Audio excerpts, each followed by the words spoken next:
الشكر علينا. السلام عليكم ورحمة الله وبركاته. وعليكم السلام ورحمة الله وبركاته. إن الحمد لله نحمده ونستعينه ونستغفره ونعوذ بالله من شرور أنفسنا ومن سيئات أعمالنا. من يهده الله فلا مضل له ومن يضلل فلا هادي له. أشهد أن لا إله إلا الله وحده لا شريك له وأشهد أن محمدا عبده ورسوله لا نبي ولا رسول بعده. رب اشرح لي صدري ويسر لي أمري واحلل عقدة من لساني يفقه قولي. اللهم يا معلم داود علمنا ويا مفهم سليمان فهمنا. اللهم فقهنا في الدين وعلمنا التأويل. آمين يا رب العالمين. Alhamdulillah, kesempatan malam yang berbahagia ini, malam yang penuh dengan rahmat Allah Subhanahu wa taala, kita sama-sama dipertemukan kembali dalam keadaan sehat dan afiat, dalam keadaan menikmati lezat iman kepada Allah Subhanahu wa taala, dalam keadaan menikmati lezat dunia, mencari ilmu, menuntut ilmu, terutama ilmu yang berkaitan dengan Al-Quran. Ini merupakan sebuah kenikmatan yang sangat besar yang diberikan Allah Subhanahu wa taala kepada kita semua, yang patut kita syukuri dan patut kita syukuri dengan memperbanyak ibadah kepada Allah Subhanahu wa taala. Semoga mudah-mudahan nikmat tersebut senantiasa Allah berikan kepada kita semuanya. Amin ya rabbal alamin. Salawat dan salam semoga tercurahkan kepada junjungan kita, suri tauladan kita, teladan kita yang harus kita contoh, yaitu Nabi kita, Nabi Muhammad sallallahu alaihi wasallam. Beliau sebagai penutup para nabi, dan mudah-mudahan kita sebagai umatnya mendapatkan syafaat beliau di hari kiamat. Amin. Dan tak lupa juga yang sama-sama saya hormati Ustaz Jaki, Pak Farid, para pengurus Masjid Darus Saadah yang dimuliakan Allah Subhanahu wa taala, ada bapak-bapak, ibu sekalian, jemaah Masjid Darus Saadah rahimakumullah. Mari sebelum kita membahas tafsir dari surah Al-Qalam ini, seperti biasa kita terlaki terlebih dahulu di ayat ke-50. Silakan Bapak sekalian buka ayat 50 surat Al-Qalam.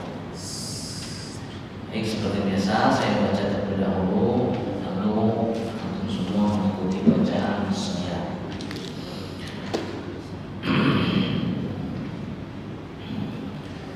A'udzu billahi minasy syaithanir rajim. Silakan. A'udzu billahi minasy syaithanir rajim. Bismillahirrahmanirrahim.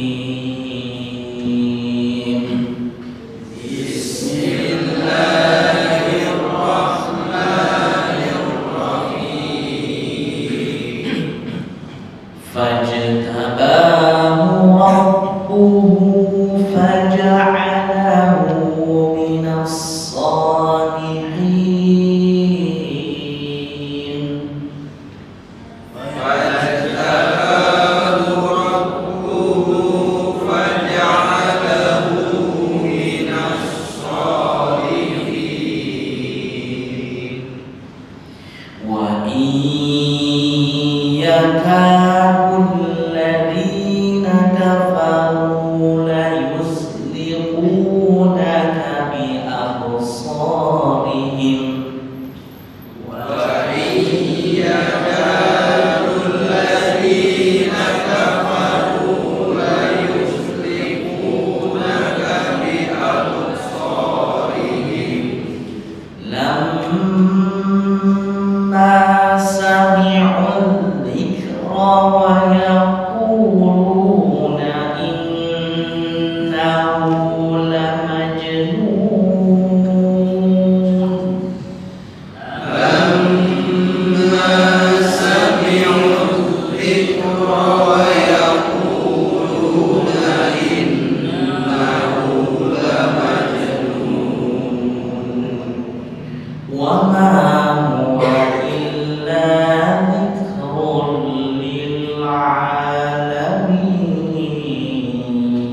A'udzu billahi minasy syaithanir rajim.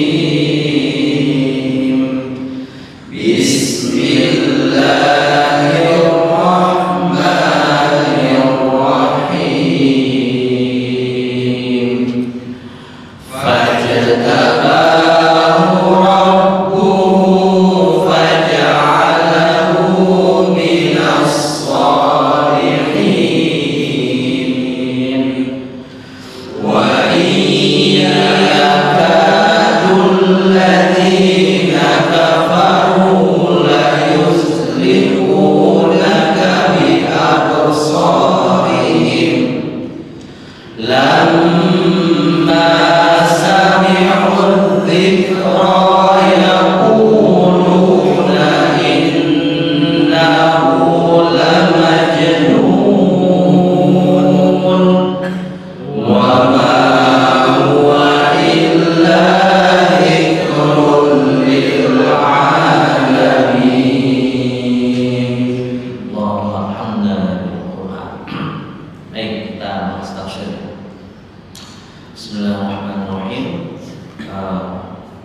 Di ayat ke-50 ini di surah Al-Quran masih menceritakan tentang cerita Nabi Yunus alaihissalam yang berdakwah kepada kaumnya. Ayat ini masih berkaitan, ayat 50 ini masih berkaitan dengan ayat 48. Ini sudah disampaikan sebelumnya Ustaz Syafiq Ta'ala di ayat 48 dan 49-nya. Nah, sekarang kita mereview sedikit dari ayat 48 karena ini masih berkaitan dengan ayat 48 itu. Di awal 48 ayat 48 ya, Allah Subhanahu wa taala menyuruh Nabi Muhammad SAW agar bersabar ketika berdakwah kepada kaumnya. Ya, sebagaimana Allah Subhanahu wa taala berfirman, "Fasbir li hukmi rabbika." Bersabarlah kepada ketetapan ya, Allah Subhanahu wa taala. Wa la takun ka sahibil hud, dan janganlah kamu seperti sahibul hud, penghuni ikan, penghuni ikan. Sahibul bait, penghuni rumah, ya kan? Sahibul hud yaitu penghuni ikan, maksudnya Nabi Yunus ya, yang ditelan ikan. Innada wa huwa makdhum, itu ketika Nabi Yunus alaihissalam berdoa dengan hati yang sangat sedih, atau bisa diartikan dengan marah. Makdhum itu artinya marah. Jadi Nabi Muhammad SAW diperintahkan untuk bersabar, ya, untuk bersabar. Sabar itu ada tiga. Ada kata para ulama, ada 3 macam. Apa? Yang pertama, sabrun ala ta'atillah, bersabar terhadap taat kepada Allah Subhanahu wa taala. Bersabar ya dalam taat kepada Allah Subhanahu wa taala. Yang kedua, wasabrun an ma'siyatillah, bersabar ya agar kita tidak bermaksiat kepada Allah Subhanahu wa taala. Contoh, ketika kita memiliki kesempatan untuk bermaksiat kepada Allah Subhanahu wa taala, tapi kita bersabar agar tidak bermaksiat kepada Allah Subhanahu wa taala, maka di situ disebut sebagai sebuah kesabaran. Yang ketiga, wasabrun ala aqdarillah, sabar terhadap aqdarillah, takdirnya Allah Subhanahu wa taala. Ini yang susah biasanya. Ya, biasanya susah untuk menerima takdir Allah Subhanahu wa taala. Kenapa disuruh Allah bersabar? Karena ya saat Nabi Yunus alaihissalam berdakwah kepada kaumnya yang kurang lebih 100.000 100.000 lebih. Di ayat yang lain diceritakan seperti itu. Tapi ketika itu makhluk Nabi Yunus marah karena tidak mau menerima ajakan dakwah Nabi Yunus alaihissalam yang mengajak untuk apa? Untuk bertauhid kepada Allah Subhanahu wa taala, untuk menyembah Allah Subhanahu wa taala. Marah Nabi Yunus. Yaudah, kalau kamu tidak mau menerima dakwah saya, ajakan saya, silakan tunggu azab Allah Subhanahu wa taala. Kemudian Nabi Yunus akhirnya Nabi Yunus pergi meninggalkan kaumnya. Naik perahu melewati lautan. Ya. Akhirnya di situ ada undian di situ. Akhirnya yang diundi ternyata Nabi Yunus yang keluar, namanya lemparin supaya kapalnya itu tidak tenggelam. Akhirnya dilemparin, kemudian dengan izin Allah ada ikan yang sangat besar yang memakan Nabi Yunus, menelan Nabi Yunus. Akibat marahnya Nabi Yunus alaihissalam. Di situ ada hikmah nanti. Nah, Rasulullah SAW disuruh untuk bersama, ya, bersama atas perlakuan kaumnya kepada Nabi Muhammad SAW. Janganlah kamu seperti Nabi Yunus itu, Yunus bin Matta alaihissalam. Dia tidak bersabar, ya, dan malah memilih untuk pergi ke laut untuk meninggalkan kaumnya, sehingga Nabi Yunus dilemparkan ke laut, kemudian ditelan oleh ikan yang sangat besar. Nah, kemudian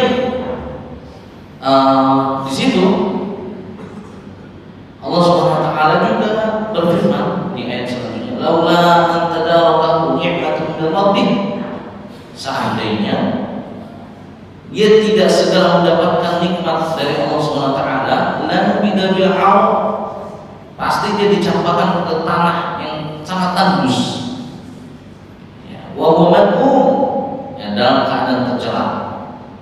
Ya, tapi atas nikmat Allah Subhanahu wa taala, ya, Nabi Yunus tidak tercela, ya, tidak hancur juga badannya, tidak hancur.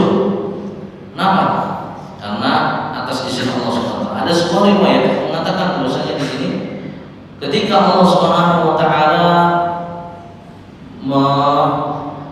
mengurung Nabi Yunus alaihissalam di perut ikan yang sangat besar itu, Allah mewahyukan kepada ikan tersebut untuk menjaganya, jangan sampai dagingnya robek, kata Allah, jangan sampai tulangnya hancur, ketika sudah sampai lautan yang paling dasar, ya. Kemudian Nabi Yunus bertasbih pada Allah Subhanahu wa taala.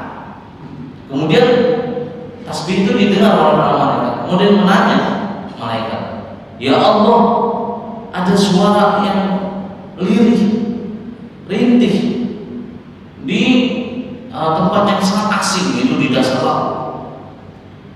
Ya, kemudian Allah menjawab, "Itu adalah hamba-Ku Yunus yang telah bermaksiat kepadaku, sehingga aku mengurungnya di dalam perut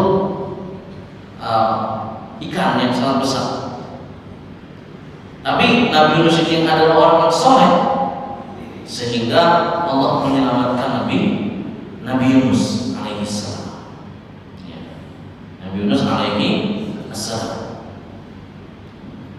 Kalau bukan karena nikmat Allah, tubuh Nabi Yunus alaihissalam sudah pasti menjadi hancur. Nah, selanjutnya itu review, ya, itu murajaah, mengulang di ayat 48-49.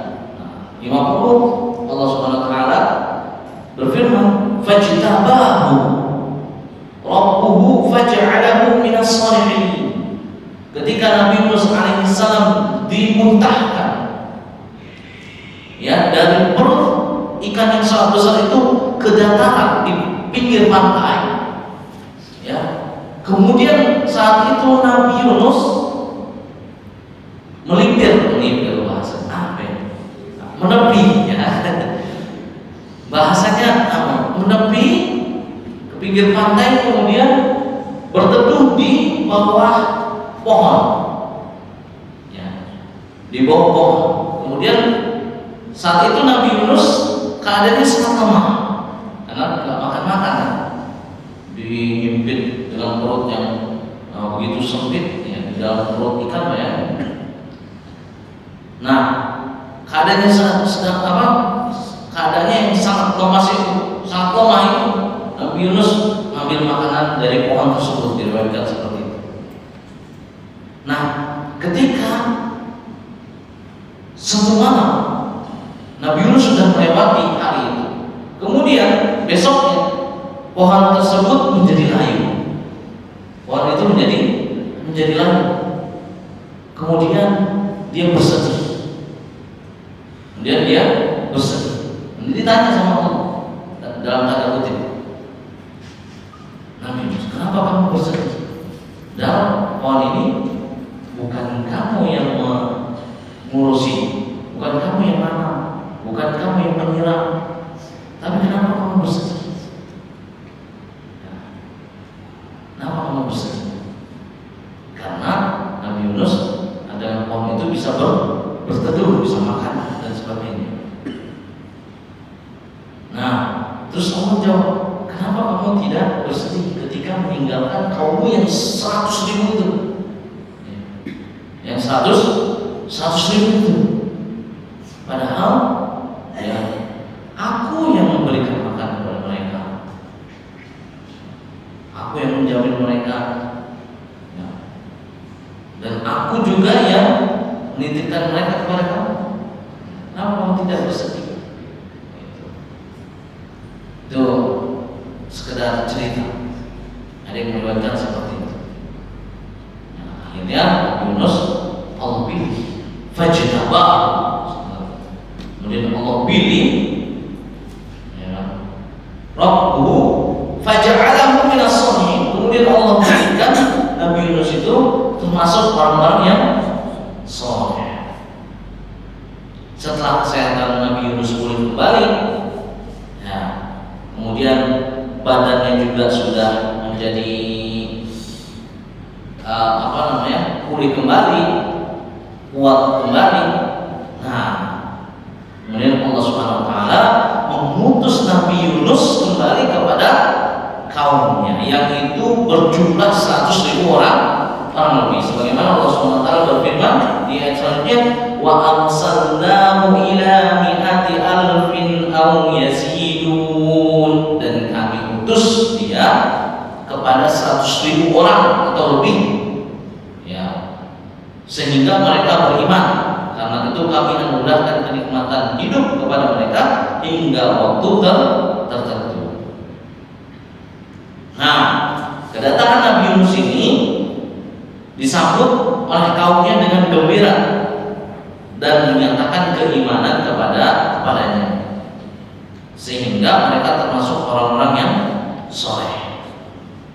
Nah, Allah Subhanahu Wa Taala memperingatkan kepada Nabi Muhammad SAW agar jangan sekali-kali bersikap dan bertindak seperti yang dilakukan Nabi Yunus yang mudah marah dan mudah putus asa, sehingga ia meninggalkan kaumnya dan meninggalkan tugas sucinya, yaitu berdakwah kepada kaumnya. Janganlah seperti itu. Nabi Muhammad diperintahkan Allah untuk selalu tabah, sabar dalam keadaan bagaimanapun. Ya, ketika orang-orang kafir itu mau mencelakakan Nabi Muhammad, mau mencaci Nabi Muhammad, harus bersabar. Karena Allah SWT memuji orang-orang yang sabar. Ini juga menjadi pelajaran bagi kita, Bapak Ibu sekalian. Jadi pelajaran bagi kita ketika kita berdakwah kepada orang, mengajak kepada orang, jangan mudah putus asa. Jangan dikit-dikit ngamukan. Jangan dikit-dikit baperan.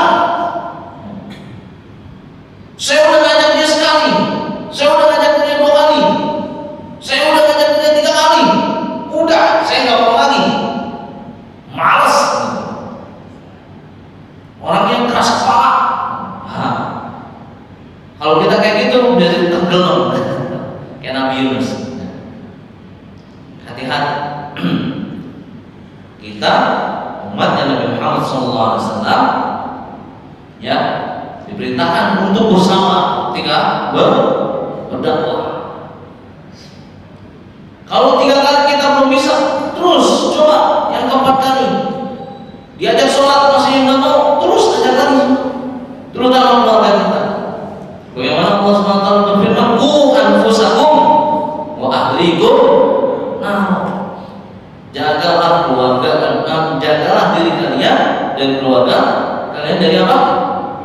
Api neraka. Api neraka itu, Bapak Ibu sekalian, ancaman yang tertinggi bagi seorang hamba, bagi seorang manusia, itu ancamannya tertinggi. Ya. Maka ya kita ketika berdakwah, lihat Allah memerintahkan kepada kita, mengabarkan kepada kita, bersabarlah karena Allah bersama orang-orang yang sabar. Ya, orang-orang yang sabar. Nah, kemudian setelah itu Allah Subhanahu wa taala berfirman, "Wa iyyakadul ladzina kafaru." Sesungguhnya orang-orang kafir itu hampir hampir la yusbiqunaka bi'absarihim, menggelincirkan nun dengan pandangan matanya, ya, dengan pandangan mata mereka. Lamma sami'ud dzikra, yaitu ketika mereka mendengarkan Al-Qur'an. Al-dzikra di sini Al-Qur'an maknanya. Wa yaquluna innahu lamajnun, dan orang-orang kafir berkata, sesungguhnya dia Muhammad adalah benar-benar orang yang gila. Jadi ada suatu kaum, ya, zaman Nabi Muhammad SAW, ya, ada suatu kaum yang kaum itu terkenal dengan mata ain, mata jahat, mata jahat, yaitu Bani Asad. Bapak Ibu sekalian, kalau ada orang yang dipandang sama Bani Asad ini, bisa langsung tergelincir, bisa langsung sakit. Pandang. Orang kalau udah dengki, Bapak Ibu sekalian, udah jahat hatinya itu, ketika memandang orang, rasanya ada nggak enak, benar nggak? Nggak enak. Itu baru orang biasa. Kalau Bani Asad sekali mandang orang itu langsung sakit. Itu namanya al-ain. Kata Nabi, ain itu benar adanya. Kebanyakan umatku meninggal karena ain. Hati-hati. Cuma orang itu nggak tahu ciri-cirinya ini orang meninggal karena apa? Dan karena ain. Ya. Ain itu apa? Ain itu adalah pandangan mata jahat, ya, atau pandangan mata yang terlalu kabur. Ya, sebenarnya ada rinciannya. Ada rinciannya. Apa perbedaan ain, hasad dan sebagainya. Nah, ini di sini ayat ini menerapkan seperti itu. Ya. Jadi orang-orang yang hampir saja menggelincirkan Nabi Muhammad SAW dengan pandangannya itu dari Bani Asad. Hampir saja menggelincirkan Nabi Muhammad SAW. Ya, saking apa? Saking tajamnya sorotan mata dari Bani Asad. Nah, ya, hampir saja Rasulullah SAW itu kena pandangan ain, pandangan mata jahat. Atas izin Allah lindungi. Atas izin Allah lindungi. Ya, Nabi Muhammad SAW dari pandangan mata jahat. Kata para ulama mengatakan bahwa wa fi hadhihi al-ayat dalilun ala anna al-'ain haqqun. Dari ayat ini kita bisa mengambil dalil bahwa ain itu benar adanya. Lakin isabatuha wa ta'ziruha bi amrillah azza wa jalla. Tetapi ya, ketika seorang itu tertimpa ain dan pengaruhnya itu tidak akan terjadi kecuali atas izin Allah Subhanahu wa taala. Ya, sebagaimana yang diriwayatkan oleh banyak hadis dari beberapa jalur. Ya. Salah satunya adalah dari Ibnu Abbas radhiyallahu anhu, Nabi sallallahu alaihi wasallam al-'ainu haqqun walau kana syai'un sabiqul qadar sabaqahu al-'ain. Kata Nabi SAW mengatakan Ustaz, ain itu hak, ain itu benar adanya. Seandainya ada yang bisa mendahului takdir, ya kata Rasulullah SAW, maka ain itu yang paling dulu bisa mendahului takdir. Artinya apa? Ain itu sangat dahsyat pengaruh. Ya, sangat dahsyat pengaruh.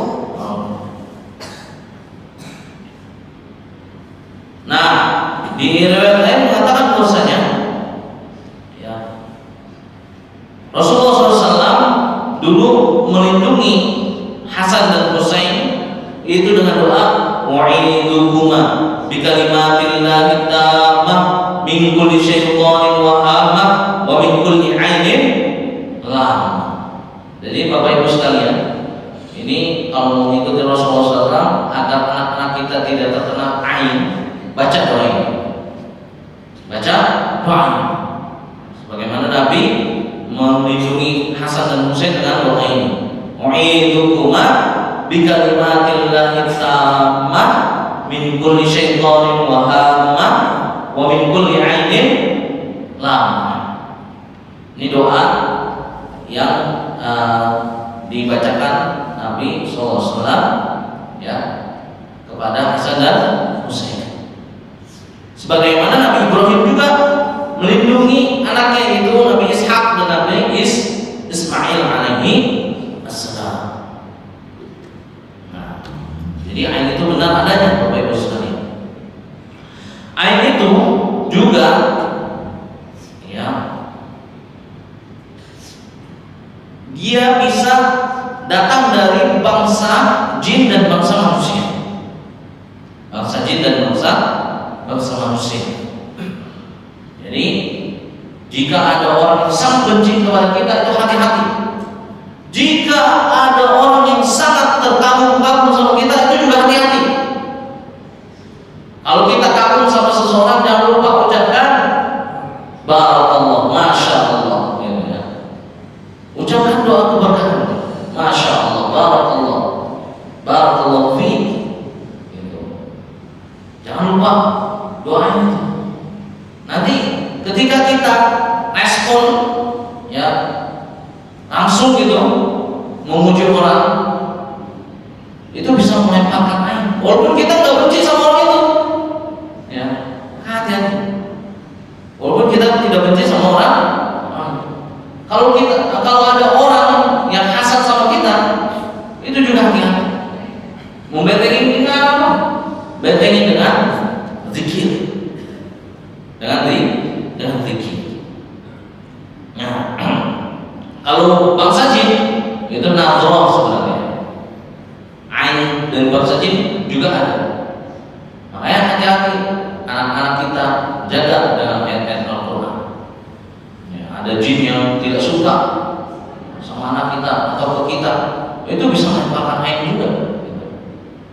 Dengan pandangan mata jahatnya itu bisa membuat seorang itu menjadi sakit atas izin Allah Subhanahu wa taala. Kalau di zaman sahabat ada cerita ya, yaitu Sahal bin Hunayf. Ya, Sahal bin Hunayf. Ketika itu sahabat ini sedang mandi. Sahabat ini sedang mandi.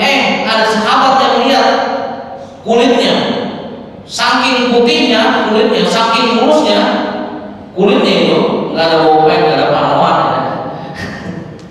nggak ada bodyguard dan sebagainya, sehingga sahabat itu spontan ngomong, wah, saya belum pernah lihat kulit yang semulus ini. Udah laki-laki sama laki-laki, sahabat orang soleh apa? Sahabat orang soleh nggak? Orang soleh, orang terbaik, generasi terbaik. Nah, ketika sahabat itu bilang kayak gitu, wah, benar-benar ini kulitnya putih mulus tanpa bopengan. Langsung ketika itu sahabat yang dipuji itu terjatuh seperti orang ayam, terjatuh seperti orang ayam, langsung nggak sadar. Nah, ketika itu diadukanlah kepada Rasulullah SAW. Ya, kemudian kata Rasulullah, kamu mau membunuh saudaramu itu? Kamu mau membunuh saudara itu? Kenapa? Karena ketika melihat saudaranya itu dia sangat takjub, tapi lupa mendoain keberkahan dia. Ya, yad'u lahu bil barakah. Doain keberkahan untuk dia, karena dia lupa, saking spontannya, saking agungnya, langsung jatuh. Dan ini juga terjadi juga Bapak Ibu sekalian di Bekasi, yaitu santriwati menghafal Quran 30 juz, hafalnya mungkin suara yang bagus, dan dia tiba-tiba lumpuh, nggak bisa jalan, nggak bisa jalan, diobatin ke kiai ini, ustaz ini, sebagainya, katanya sihir dan sebagainya. Tapi ternyata atas izin Allah, guru ruqyah ini, beliau ya coba panggil teman-temannya semua, teman-teman yang suka puji dia, kumpulkan semuanya berwudu, airnya ditandangin ke ember, ke bak. Setelah itu semua santri sudah berwudu, kemudian air itu disiramkan ke santri tersebut. Dengan izin Allah, santri itu langsung bisa berdiri. Dengan izin Allah, santri itu bisa langsung berdiri, Mas. Kenapa? Karena itu ada ain dari teman-temannya, nggak bisa mendeteksinya. Nah, jadi ain itu bisa melumpuhkan. Hati-hati. Temannya nggak benci sama dia, justru karena kagum itu sehingga temannya mencelakakan si santriwati itu. Atas izin Allah, air wudunya diambil, kemudian disiramkan, bisa berdiri langsung. Jadi itu salah satu pengobatan jika orang itu terkena ain. Ini keluarga kita juga bisa. Kalau kita terkena ain, seluruh keluarga suruh berwudu. Ya, kemudian dibacakan ruqyah, diwudukan. Insyaallah atas izin Allah, kalau itu ain dari keluarga, insyaallah sembuh. Gimana kalau nggak ketemu nih sumbernya dari mana? Ya udah ruqyah aja. Ya ruqyah, bacain terus. Nanti insyaallah atas izin Allah itu akan hilang namanya. Ibunda Aisyah aja pernah Rasulullah SAW itu menyuruh Ibunda Aisyah untuk minta ruqyah dari ain. Artinya apa? Ibunda Aisyah terkena ain. Ibunda Aisyah. Terus gimana kalau kita? Nah, maka banyak-banyaklah berlindung kepada Allah. Salah satunya membaca apa? An-Nas, Al-Falaq, Al-Ikhlas, Al-Kursi, zikir pagi dan sore dibaca. Itu bisa melindungi atas izin Allah. Karena kebanyakan umat Nabi Muhammad itu meninggal karena apa? Karena ain. Ya, karena ain. Nah, itu sekedar wawasan tentang ain, ya, tentang ain. Nah, kemudian Allah Subhanahu wa taala berfirman, "Wa yaquluna innahu la majnun, kata orang-orang kafir bahwasanya Nabi Muhammad itu adalah orang yang gila. Ya, orang yang terkena penyakit gila.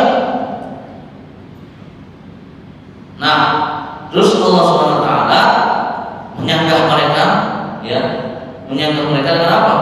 Dengan ayat terakhir, wa ma huwa illa dzikrun lil alamin. Ya, Al-Qur'an itu tidak lain kecuali peringatan bagi seluruh alam. Ya. Allah yang langsung membantah Nabi Muhammad itu bukan orang yang gila. Ya. Nabi Muhammad itu melainkan sebagai pemberi peringatan yang membawa Al-Quran yang berisi petunjuk dan pelajaran untuk kehidupan manusia di dunia dan di akhirat. Sebagaimana yang dituduhkan oleh orang-orang kafir bahwasanya Al-Quran itu adalah buatan Nabi Muhammad SAW. Padahal Al-Quran itu bukan buatan Nabi Muhammad SAW. Al-Quran itu datang dari Allah Subhanahu wa taala. Sebagai apa? Dzikrul lil alamin. Sebagai peringatan bagi seluruh alam. Ya. Sebagai petunjuk bagi manusia yang ingin hidupnya menjadi hidup yang terarah sesuai apa yang diinginkan oleh Allah Subhanahu wa taala. Agar hidupnya tidak tersesat, gunakan Al-Quran ini sebagai pedoman kehidupan. Ya. Jadi jangan ragu-ragu dengan mukjizat Al-Quran. Al-Quran itu sebagai petunjuk, sebagai obat, sebagai penyembuh. Dari ayat ini kita bisa mengambil pelajaran. Al-Quran itu berfungsi untuk petunjuk kita supaya hidup kita itu terarah, supaya hidup kita itu sesuai apa yang Allah inginkan, agar tidak tersesat seperti orang-orang kafir. Al-Quran itu sebagai penyembuh. Ketika kita hidup bersosial dengan orang-orang, di sana mungkin ada orang yang hasad dengan kita, di sana mungkin ada orang yang kagum dengan kita.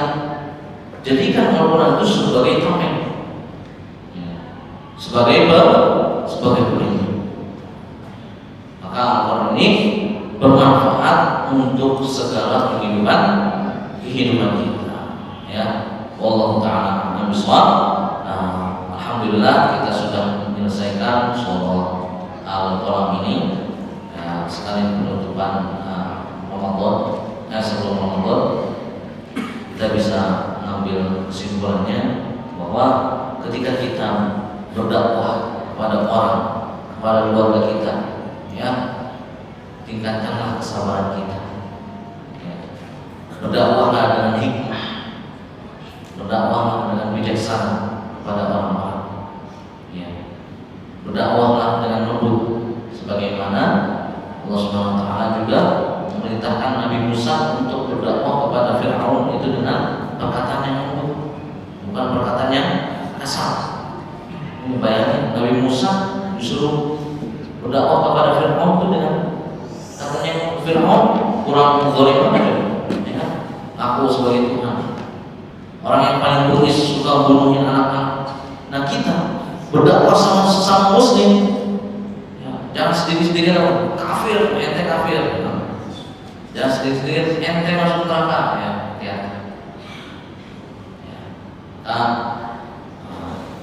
Berdakwahkan dengan bijaksana, tingkatkan kesabaran dalam diri. Kemudian ingat, ketika kita melakukan sebuah perbuatan kezaliman terhadap diri kita sendiri maupun orang lain, jangan lupa baca doa sebagaimana yang dibaca oleh Nabi Yunus, yaitu doa yang disampaikan, la ilaha illa anta subhanaka inni kuntu minadh dhalimin. Diresapi, la ilaha illa anta subhanaka inni kuntu minadh dhalimin. Insyaallah segala permasalahan yang kita hadapi, Allah berikan jalan keluar. Allah berikan jalan keluar sebagaimana Nabi Yunus alaihissalam dikeluarkan dari perut ikan yang sangat besar, ya, yang sangat gelap di dalamnya. Kemudian Allah keluarkan dengan sangat mudah. Kemudian Allah berikan karunia-karunia yang lain yang sangat banyak kepada Nabi Yunus alaihissalam. Ya. Kalau kita mendawakan zikir itu, insya Allah kita pun akan diberikan jalan keluar. Kemudian yang terakhir kesimpulannya bahwasanya orang-orang yang mendustakan Al-Quran, mereka orang-orang yang tersesat dari jalan Allah SWT. Dan yakinlah Bapak Ibu sekalian, ketika kita berada di naungan Al-Quran, kita senantiasa insya Allah akan senantiasa berada di jalan yang lurus, berada di jalan yang Allah ridhoi. Dan semoga dengan Al-Quran ini kita diselamatkan Allah SWT